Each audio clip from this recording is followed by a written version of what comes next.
Hi everyone, this is Chris Chen from Pennsylvania State University. I'm presenting this paper on behalf of my co-author Sangwook Lee and Dr. Sham Sunda. Have you ever used a feature like this that can automatically compose the email for you? What do you think about it? Do you like it or dislike it? Well, these are some of the questions we asked our participants in the focus group study to understand their uses and gratifications of automated features.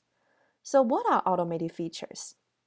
We define them as systems that can act on their own by modifying and augmenting either the message or interface.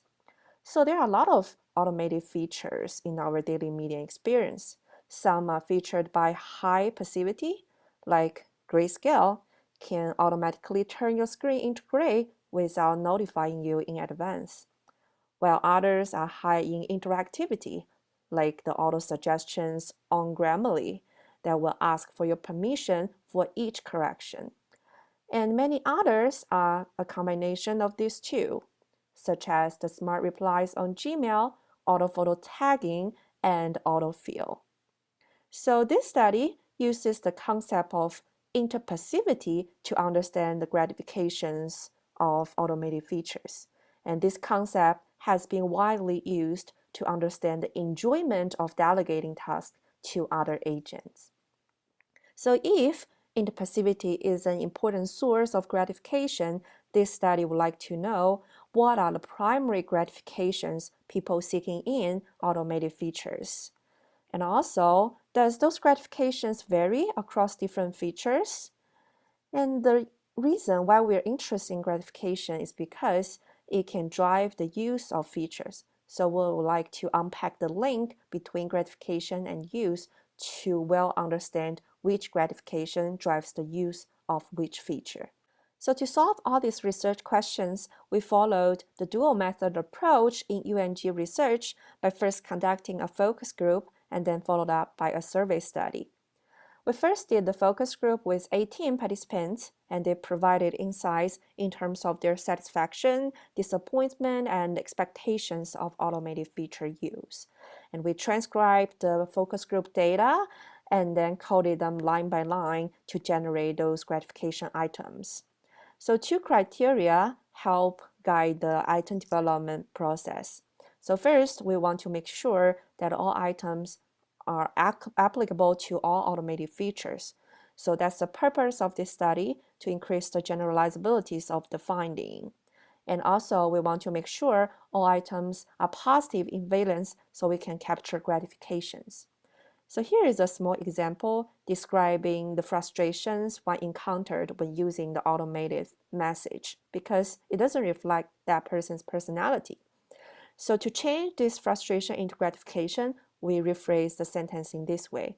The suggestions reflect my personality. So after repeatedly doing these procedures, we generate a total of 66 gratification items. So here is a quick snapshot of them. And all of these items will pre-registered on Open Science Foundation before the survey study. We did the follow-up survey study with 500 Turkers. So after asking their frequency of automated feature use, we randomly assigned them to one of the 12 automated features and asking them how important each of these gratification items is for that particular feature. And after these procedures, we did the data analysis. And here is what we found. So first, the factor analysis generated a total of 3 factors that based on the eigenvalue, and they explained a total of 65% of variance in the construct of gratifications, which means they're very, very important, explaining why people use automated features. And here are some of the items that are loaded under each of the factors. For example, factor 1 includes items such as it frees me from doing things manually. And factor 2 comprises of items like it asks me before taking actions. And factor 3 includes items like it learns from my past behavior. So what are these 3 factors? We label them as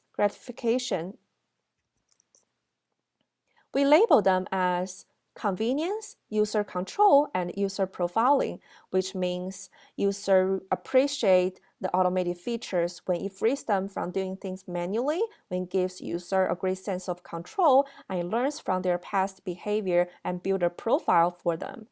So does these gratifications vary across different features? The answer is yes and no.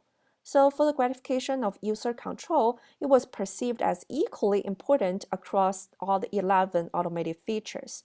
But for the gratifications of convenience and user profiling, they were more prominent in autosave than grayscale.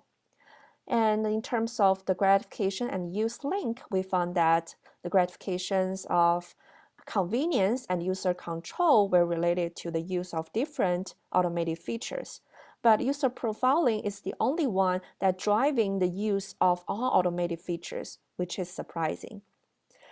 This study is very important because it extends the theory of uses gratifications, which is based on the assumption of active audience.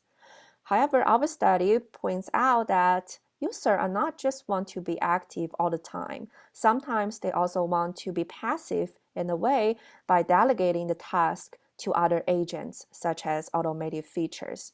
So the concept of interpassivity well reconciles the tension between active audience and passive audience. And also, just have active audience is not enough to provide a satisfactory user experience because we also expect the technology to be agentic, to provide us with enough control and remembers our past behavior and build a profile for us, and thus we can get more gratifications. So a satisfaction is a combination of these two. It's a combination of both active audience and agentic technologies. And besides that, this study also provides important implications for interface design.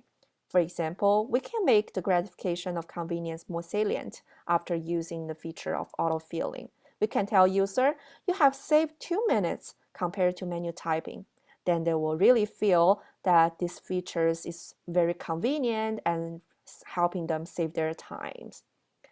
Okay, here are some quick takeaways from this study. So first, we identified 3 primary gratifications of automated feature use. Their convenience, user control, and user profiling. And user control was perceived as equally important across all automated features, and user profiling can motivate the use of all automated features. And thank you for listening. If you have any questions, please feel free to email us, and we wish you a good conference and ICA.